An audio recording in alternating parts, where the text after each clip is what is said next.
네. 여러분이 매일 단톡방에 올려주는 그 큐티의 내용을 제가 하루도 빠지지 않고 한 단어 한 단어 매일 제가 빠지지 않고 보고 있어요.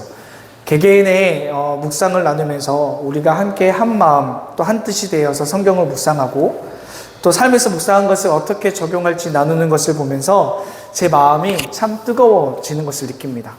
그런데 저도 그렇지만 여러분 로마서를 묵상하는 것이 또 로마서를 큐티를 하는 것이 생각보다 어렵습니다. 생각보다 이렇게 한 번 읽고 두 번 읽고 해서는 사실 이것이 어떤 것을 내용을 얘기하는 것인지 깊이 알지 못하는 경우들이 많습니다. 설교를 준비하는 저도 굉장히 인내와 고통의 시간을 보내며 말씀을 준비하고 있습니다. 사실 로마서는 바울이 이방인 중심 교회인 로마 교회에 뭘 적었냐면 믿음에 대해서, 복음에 대해서, 또 죄에 대해서, 의에 대해서 적은, 또 행위에 대해서 적은 편지입니다. 로마서를 우리가 쭉 따라서 읽어 나가다 보면 이 바울이 당시에 생각보다 대단한 학식을 가진 사람이고 철학을 공부하였고 수사학적인 기법으로, 그러니까 이 수사학적이라는 말도 자체만으로도 어렵잖아요. 여튼 그 당시에 자신이 배운 학식으로 나름대로 좀 쉽게 말한다라고 편지한다고 썼지만 사실 이것을 우리가 이해하기는 그렇게 쉬운 것은 또 아닌 것처럼 다가옵니다. 그러니까 여러분 로마서를 우리가 묵상해 나아가면서 그 단어들에 너무 집착하거나 집중하려 하기보다는 우리가 그 단어들이 갖는 의미들을 찾으려고 애쓰려고 하기보다는 그냥 그 말씀을 쭉 읽어 나가면서 주시는 마음대로 여러분께서 하나님께서 주시는 각 사람에게 주시는 은혜 다 생각하시면서 제가 읽다 보면 왜 이렇게 얘기하냐면 되게 거룩한 부담감이 느껴지는 글들이 가끔 있어요. 어떻게든 내가 잘 나눠야겠다라는 열심히 느껴지는 우리 친구들이 있는데 너무 부담 갖거나 애쓰지 않아도 됩니다. 각 사람에게 주신 하나님의 영이 있고 그 사람에게 주시는 은혜들이 있기 때문에 그 은혜들을 나누는 것에서 나눴으면 좋겠다는 생각이 좀 들었어요. 그리고 말씀을 준비하면서 여러분들이 그 큐티를 보면서 느꼈던 것 중에 또 바랬던 것 중에 하나는 오늘 하루 내가 어떻게 살겠다, 어떻게 살자라고 하는 그런 적용점들이 조금만 더 있으면 좋겠다고 생각이 들었어요. 성경 공부하는 거 아니에요. 큐티하는 거 성경 공부하는 거 아니니까 이렇게 서머리 하시고 또 그것에 주신 나의 마음, 함께 주신 마음을 적고 우리 또 이렇게 기도했으면 좋겠다 혹은 이렇게 우리 이렇게 살자라고 제안을 하는 것들이 좀 있으면 어떨까라는 생각을 좀 해보게 됩니다. 전사님도 할 수 있는 한 여러분들과 큐티에 참여를 같이 하고 또 저도 할 수 있는 한 저도 여러분들에게 제가 받은 은혜들을 같이 한번 나누는 시간들을 저도 계속해서 고민하고 찾도록 한번 해보도록 할게요. 여튼 로마서 1장부터 벌써 10장까지 잘 따라오고 계십니다. 여러분 너무나 수고하고 있어요. 우리 옆에 있는 지체들에게 박수 한번 쳐줄까요? 잘하고 있습니다. 잘하고 있어요. 자, 그래서 우리 로마서 11장부터 갈 텐데요. 오늘 하루는 큐티하기보다는 말씀에서 내가 어떤 것을 느끼고 어떤 은혜를 나눠야 될지를 같이 기대하는 마음으로 갔으면 좋겠습니다. 로마서 11장에 대해서 간단하게 이야기하면 이런 겁니다. 하나님은 이스라엘 민족의 구원에 대해서 단 한 번도 포기한 적이 없다. 하나님은 늘 이스라엘 백성의 구원에 관심이 있고 이스라엘의 구원을 위해서 이방 민족에까지 구원을 이루어가면서 이스라엘 민족에게 구원을 완성시키려고 하신다 라고 하는 것이 오늘 로마서 11장 1절부터 12절까지의 내용, 큰 골자라고 생각을 하면 됩니다. 이 말씀들을 한 구절 한 구절 좀 쪼개가면서 어떠한 내용, 메시지를 담고 있는지 같이 한번 읽어 나갈 텐데요. 졸지 말라고 제가 여러분들을 위해서 말씀을 굉장히 많이 찾아놨어요. 같이 따라가면 됩니다. 먼저 우리 1절의 상반절을 한번 같이 한번 볼까요? 네, 함께 읽겠습니다. 시작!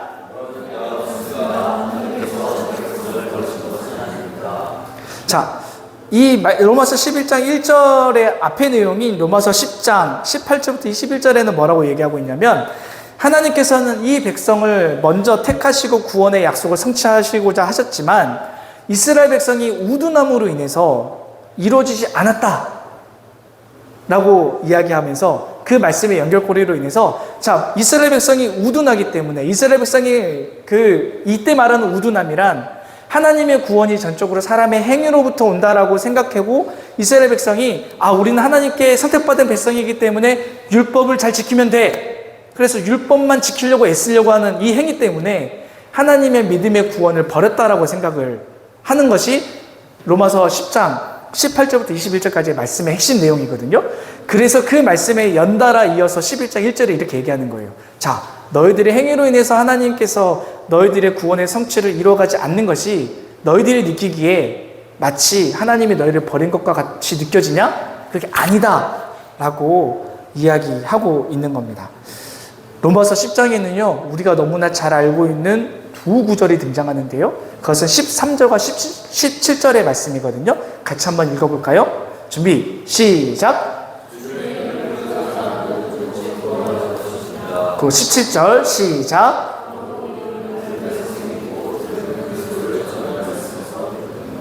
네, 이 두 구절은 우리가 쉬운 성경으로 보니까 아는 것 같은데 라고 할 수도 있지만 실제로 개역 개정 성경으로 우리가 아동부 때부터 또 중고등부 때부터 마치 암송 구절로 우리가 줄줄줄줄 외워왔던 말씀입니다. 17절만 보더라도 우리 되게 아는 말씀이잖아요. 그죠?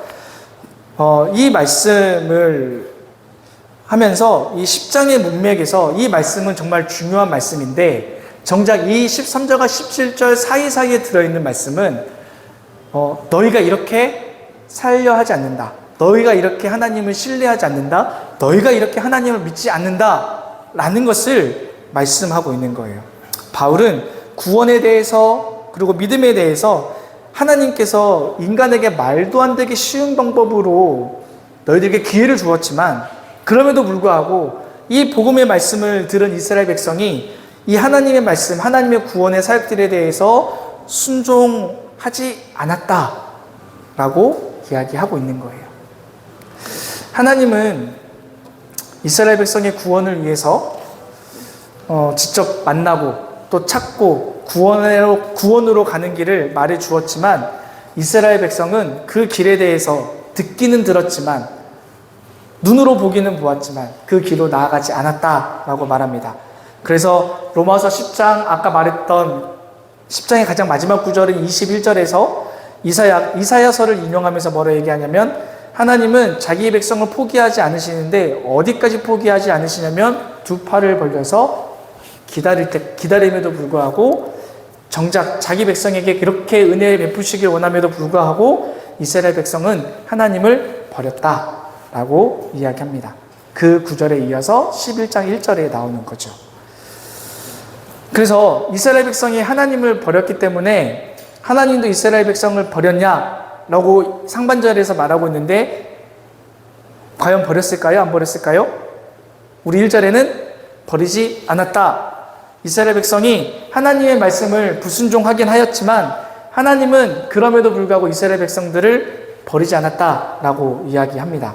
그러면서 바울은 로마서 11장 2절부터 5절까지의 말씀을 통해 엘리야가 겪은 이 일들을 통해서 그 말씀을 인용하면서 하나님은 절대 자기 백성을 포기하지 않았다라고 말합니다. 오히려 그들 가운데 하나님의 구원의 성취를 위해서 하나님의 구원을 이루어가기 위해서 자기 백성을 남겨두었다라고 말하고 있습니다. 우리 2절부터 5절까지의 말씀 같이 한번 읽어볼게요. 시작.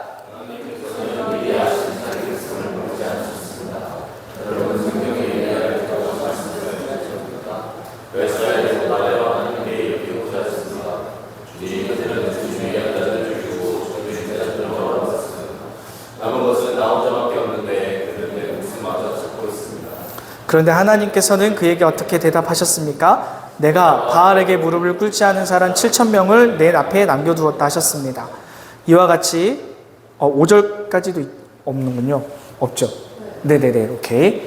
자, 이 말씀이 인용된 이 구약의 말씀은요, 열왕기상 17장부터 19장까지의 스토리를 우리가 알면 좀 더 좋아요. 우리가 구절을 제가 다 찾아볼 수가 없어서 제가 간단하게 이 말씀이 인용되어져 있던 당시의 시대적 상황에 대해서 전사님이 간단하게 이야기 한번 해볼게요. 아합이라고 하는 북이스라엘 왕이 있는데 이 이스라엘 왕이 하나님을 섬기지 않고 이방 민족의 우상을 섬겼습니다. 그리고 그는 이방 민족의 사람 중에 한 사람을 택해서 자신의 아내로 삼고, 그리고 이방 사람들의 신을 받아들이고, 반대로 하나님을 예배하고 가르쳤던 선지자들을 죽였습니다. 이에 하나님께서는 엘리야를 통해서 아합 왕의 이 죄로 인해서 그 땅에 가뭄이 들 것이라 예언하게 하셨고, 수년간 가뭄에 들게 했습니다.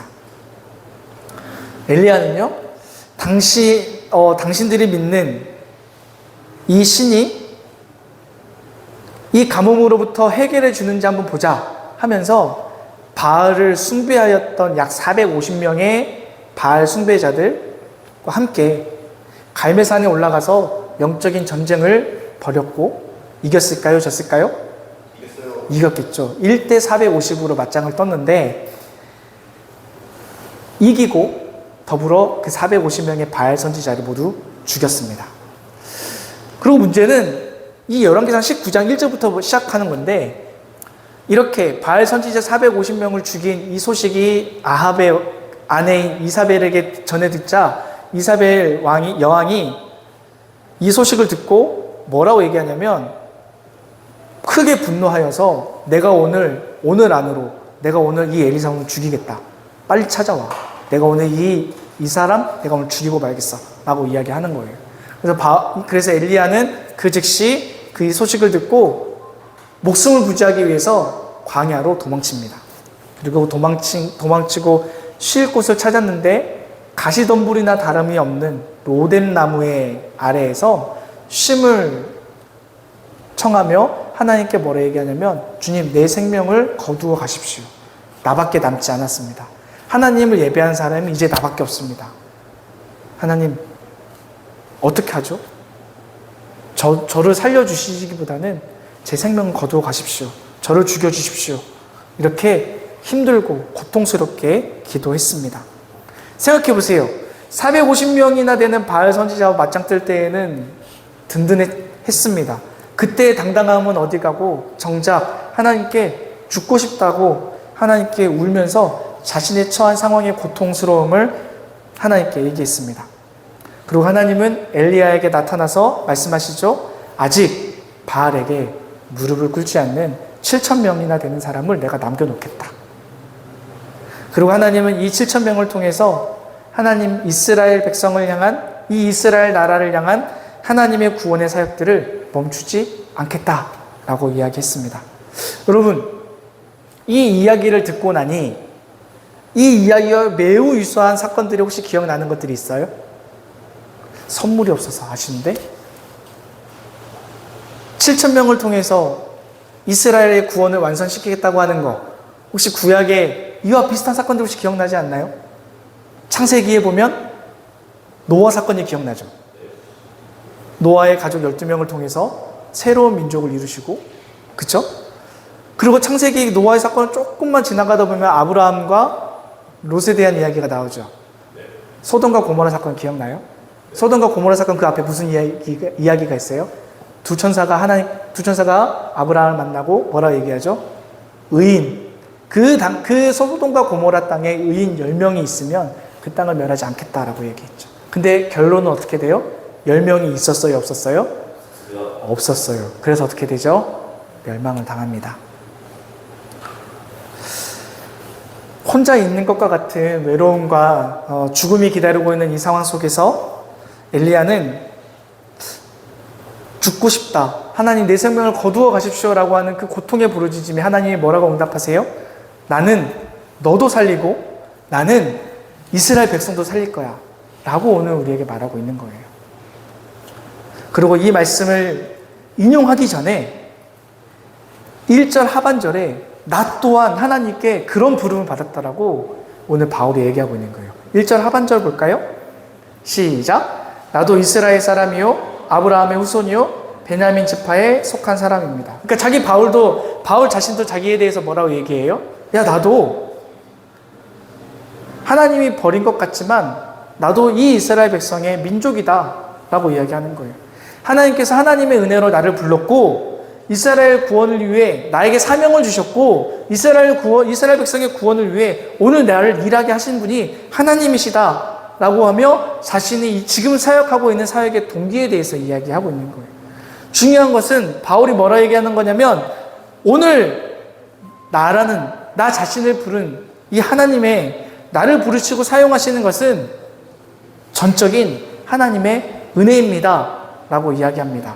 우리 5절 말씀과 6절 말씀을 보겠습니다. 시작. 이와 같이 지금 이 시기에도 은혜로 택하심을 입은 사람들이 남아 있습니다. 은혜로 된 것이면 행위에 근거한 것이 아닙니다. 그렇지 않으면 그 은혜는 이미 은혜가 아닙니다. 이 6절 말씀을 조금만 보태보면 이런 내용 아니겠어요? 사람의 수고가 아닌 하나님의 전적인 은혜, 그걸 말하고 있는 겁니다.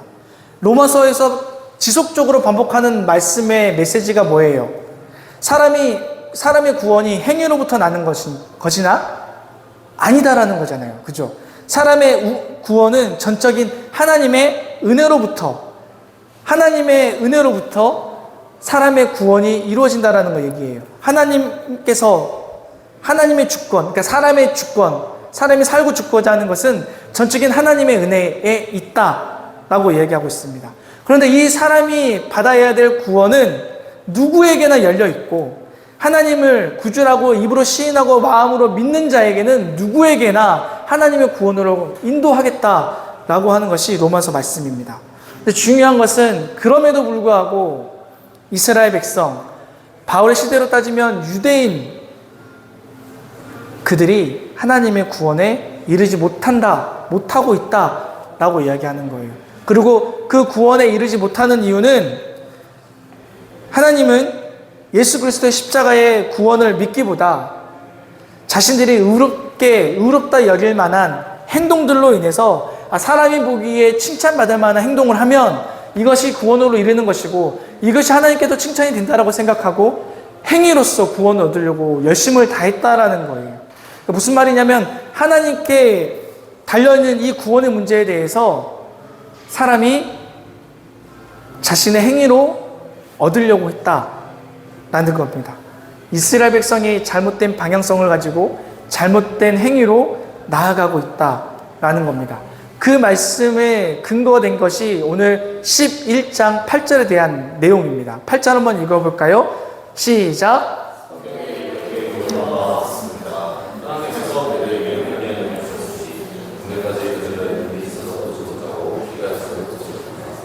사실 바울이 이 말씀을 한 것은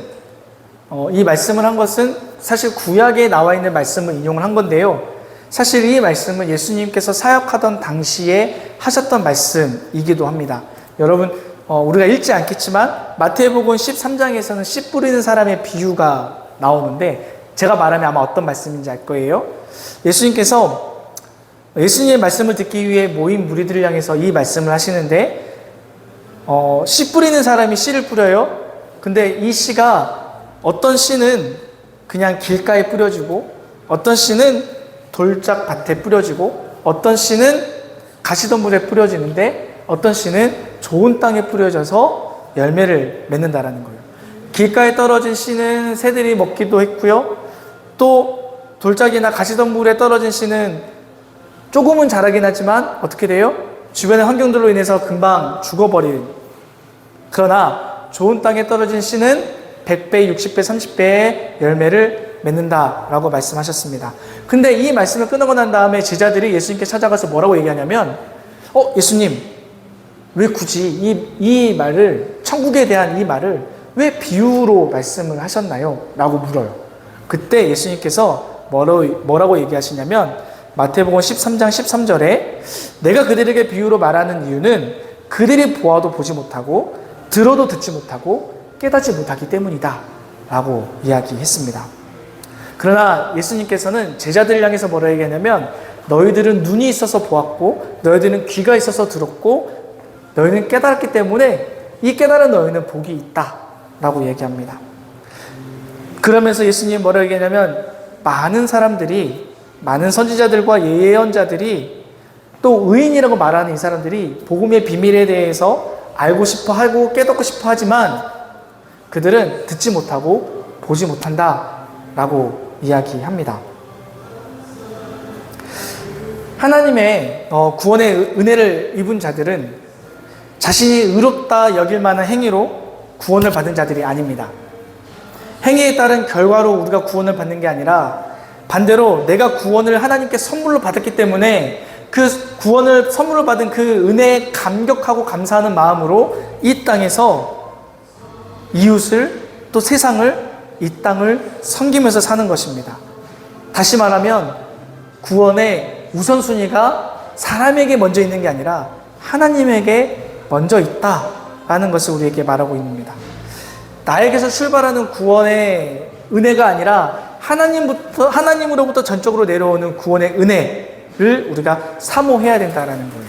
그래서 우리는 꼭 기억해야 되는 것이 내가 예배에 열심히 참여하고 찬양을 크게 부르고 기도에 열심히 부르짖고 내가 말씀을 졸지 않고 말씀을 듣는다고 해서 모든 자들에게 이루어지는 것이 구원이 아니다라는 거예요. 그런 자들도 하나님의 말씀을 하나님을 보지 못하고 듣지 못하고 깨닫지 못하는 자가 있다라고 얘기하는 거예요. 또 행위로 봅시다. 우리가 그리스도인으로서 이웃을 섬긴다고 하지만 사실 사람들, 믿지 않는 사람들 중에서도 칭찬을 받는, 의롭다고 여김을 받는 사람들이 얼마나 많아요. 도덕적으로, 윤리적으로 믿지 않는 사람들보다, 믿는 사람보다 믿지 않는 사람들이 훨씬 더 이인과 같은 삶의 모습을 보여주는 사람들이 얼마나 많아요.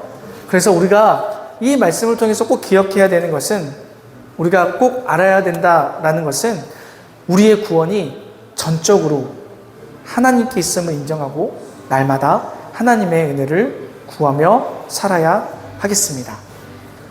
오늘 이 로마서 11장 1절부터 12절 말씀을 통해서 우리가 꼭 깨달아야 되는 것은 무엇이냐면, 우리가 이 엘리야 사건을 통해서 꼭 기억해야 되는 것은 우리도 하나님이 부르신 남은 자로 살아야 한다라는 겁니다. 우리는 하나님께서 예비하시는 남은 자로 살아야겠습니다. 아멘. 하나님은 구약의 시대에 노아의 때에도 소돔과 고모라 사건의 루세 때에도 이스라엘의 이 혼탁한 이 시절에 부르신 바울을 부르신 이 하나님께서 오늘 구원의 역사, 구원의 사건을 이루기 위해서 오늘 우리를 부르시고 계십니다. 오늘 우리를 남겨둔 자로 예비하여 주시길 원하십니다. 하나님은 그러기 위해서 오늘 예배를 통해, 말씀을 통해, 우리의 소그룹 모임을 통해, 기도를 통해, 큐티를 통해 하나님의 신실한 사람들을 훈련시키고 있다라고 생각하시기 바랍니다. 그리고 이 훈련되어지는 이 과정 때에 각 사람에게 그의 필요한 때에 맞춰서 하나님 부르시고 또 여러분들을 통해서 하나님의 때를 이루어 가신다라는 사실을 꼭 기억하시고 명심하시기 바랍니다. 로마서 8장 30절에서 하나님께서는 이렇게 얘기하셨어요. 하나님께서는 이미 정한 사람들을 부르시고 또 부르신 사람들을 의롭게 하시고 또 의롭게 하신 이 사람들을 세상에서 영화롭게 하신다라고 얘기합니다. 이미 부르신 이 남은 사람들을 통해서 하나님과 인간과 이 세상의 피조세계를 하나님의 선으로 이루어 가시겠다라고 하시는 거예요. 그래서 여러분, 우리는 하나님의 부름받은 자, 또 하나님께서 이 혼탁한 세상 가운데 부르실 남은 자로 우리가 훈련되어서 하나님이 부르시는 그때에 그 자리에서 하나님의 선한 영향력을 이루어가는, 하나님의 선한 영향력을 미치는 자가 되기를 다 그렇게 될 수 있기를 주님의 이름으로 부탁드리겠습니다. 마지막으로 엘리야의 이야기를 하면서 말씀을 정리해보고자 합니다. 2절과 5절 말씀을 다시 한번 생각을 좀 해보죠. 여러분, 아까 본문에 인용된 엘리야의 이야기를 다시 한번 떠올려 봐요. 얼마나 엘리야가 심적으로 힘든 상황이었는지 다시 한번 봅시다. 바알 선지자 450명과 맞짱을 떴음에도 오늘 밤 안으로 내가 너를 죽일 거야 라고 말하는 이 왕의 아내의 말에 심리적으로 굉장한 위협을 느낀 이 엘리야는 어떤 심정이었을지 다시 한번 생각해 봅시다. 여러분, 하나님께 엘리야가 기도하는 것을 보면 이렇게 얘기하죠. 이제 저밖에 남지 않았습니다. 굉장히 고통스럽습니다. 라고 기도하는 거예요. 이 혼자밖에 안 남았다라고 하는 이 엘리야의 고백을 보면 뭘 생각할 수가 있어요? 엘리야 스스로가 얼마나 하나님께 받은 사명에 대한 부담감이 컸는지, 자신이 많은 사역들을 감당하고 있었는지 생각을 해보게 됩니다. 그런데 하나님께서 보이신 반응이 어떤 거냐면, 엘리야가 자신의 생명까지 거두어달라고 얘기하는 이 엘리야를 향해서, 힘들다고 얘기하는 이 엘리야를 향해서 하나님께서 어떻게 반응하시냐면, 천사를 보내서 그를 어루어 만져주셨습니다. 그리고 먹여주셨습니다. 섬긴 자에게 쉼을 주시는 하나님의 모습을 우리가 느낄 수 있는 겁니다. 그리고 그를 잘 먹고 잘 쉰 이 엘리야를 호렙산으로 데리고 가서 또 그를 직접 만나주시면서 두 가지의 말씀을 하시는데, 그 말씀 중에 하나가 남은 자 7,000명에 대한 이야기와 함께, 그 말씀이 끝나고 다음에 이루어지는 게 뭐냐면 엘리사라고 하는 제자를 그에게 붙여주십니다. 하나님의 부름을 받은 자, 하나님의 구원 사역을 위해 남겨진 자로 이 세상을 살다 보면 때로는 우리가 도무지 내 힘으로는 감당할 수 없는 문제들, 환경들, 형편들을 우리가 보게 됩니다. 여러분보다 제가 나이를 조금 더 먹었기 때문에 그 시절을 거쳐오면서 보았던 청년들이 많이 있습니다. 하나님을 신실하게 따르는 주의 청년들 가운데에서는 여전히 직장이나 또 취업에 대해서 여전히 해결받지 못하는, 응답받지 못한 청년들을 보았습니다.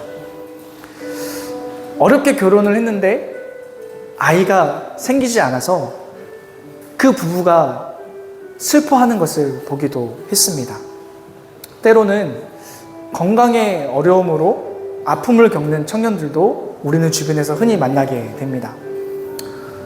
지독하게 외롭고 고독스러운 환경 속에서 하나님마저도 자신을 외면한 것 같은 그러한 삶을 직면하는 청년들을 생각보다 우리 안에 많이 있습니다. 어쩌면 지금 예배드리고 있는 우리 옆에 청년들 가운데에도 말할 수 없는 고통과 말할 수 없는 외로움 가운데 하나님을 예배하고 있는 자들이 혹 있을지 모르겠습니다. 근데 오늘 엘리야의 상황을 꼭 기억하셨으면 좋겠습니다. 여러분, 세상 사는 거 너무 힘들죠? 직장 생활하느라, 학교 생활하느라, 또 가정에서 하나님의 자녀로 살아가느라 많이 힘들잖아요. 엘리야가 이렇게 얘기했어요. 주님, 나 너무 힘들어요. 그러니 나 이제 더 이상 하나님의 사역을 감당할 자신이 없고, 세상적으로 나를 죽이려 하는 사람들이 있으니 하나님 차라리 내 생명 거두어 가십시오라고 얘기할 때 엘리야에게 보이신 하나님의 마음은 내 품에서 쉬어. 내가 너를 위로해 줄게. 내가 너를 안아줄게. 난 너의 힘듦을 알고 너의 고통을 잘 알아. 내가 오늘 너를 안아줄게 라고 이야기하셨습니다. 그러면서 동시에 너의 고통을 함께할 동역자를 너에게 붙여줄게. 그리고 그 사람과 함께 나의 일을 이루어 갔으면 좋겠다 라고 오늘 우리에게 말씀하십니다. 여러분, 삶이 많이 힘드십니까? 고통이 있으십니까? 하나님께 정직하게 아뢰십시오. 하나님께 솔직하게 이야기하십시오. 하나님 믿는 게 너무 힘들어요. 하나님, 나 이제 하나님이라고 부를 힘조차 없어요. 그럴 때 하나님 뭐라고 반응하실까요? 힘들지? 이리 와. 내가 안아줄게. 힘들지? 나 다 알아. 그리고 그 힘든 가운데 하나님께서 우리에게 그 힘듦을 안아주시고 보듬어 주시고 어루만져 주시면서 우리에게 쉬라고 얘기하시면서 내 품에 들어와서 쉬어라. 그리고 그 힘듦을 너의 주변에 있는 사람들과 나눠라. 그리고 그 나눔을 통해서 다시 회복해라. 그 회복을 통해서 일어날 수 있는 힘을 얻어서 다시 하나님의 구원의 사역을 다시 완성해 나아가자 라고 오늘 우리에게 말하고 있습니다. 여러분, 오늘 사실 이 말씀을 주는 것은 하나님은 우리를 끝까지 포기하지 않고 있다라는 겁니다. 구원에 대해서 포기하지 않고 있다라는 것이기도 하지만 여러분의 삶의 모든 환경과 순간들에 여러분이 직면하는 모든 과정들을 하나님은 절대 포기하지 않고 있다라는 것을 꼭 기억했으면 좋겠습니다. 기도가 안 나오시나요? 하나님이라는 말만이라도 외쳐보세요. 도저히 내가 기도할 수 없는 상황과 환경과 고통 속에 있어요? 옆에 있는 지체들에게 힘들어요라고 이야기해보세요. 저에게도 이야기 한번 해보시고 옆에 있는 리더들에게 이야기해보시고 내가 말할 수 있는 옆에 있는 지체들에게 한번 이야기해보세요. 그 이야기함을 통해서 하나님의 참 위로를 얻게 될 것입니다. 하나님의 신실한 은혜를 얻게 될 것입니다. 아멘. 우리의 삶의 여러 가지 어려운 환경, 고통 가운데에도 사슴이 시냇물을 찾기에 갈급한 것과 같이 내 영혼이 주를 찾기에 갈급합니다라고 고백했었던 시편의 저자와 같이 우리가 하나님께 온전히 우리의 삶을 내어드리고 하나님의 은혜를 온전히 구하면 하나님께서 우리에게 말할 수 없는 은혜로 허락하여 주실 줄로 믿습니다. 아멘. 오늘도 우리를 안아주시고 보듬어 주시고 사랑한다 말씀하시고 나는 너를 포기하지 않았으니 너도 너의 생명, 너의 신앙 포기하지 마라고 말씀하시는 그 하나님 신뢰하는 마음으로 우리 함께 이 찬양 같이 했으면 좋겠습니다.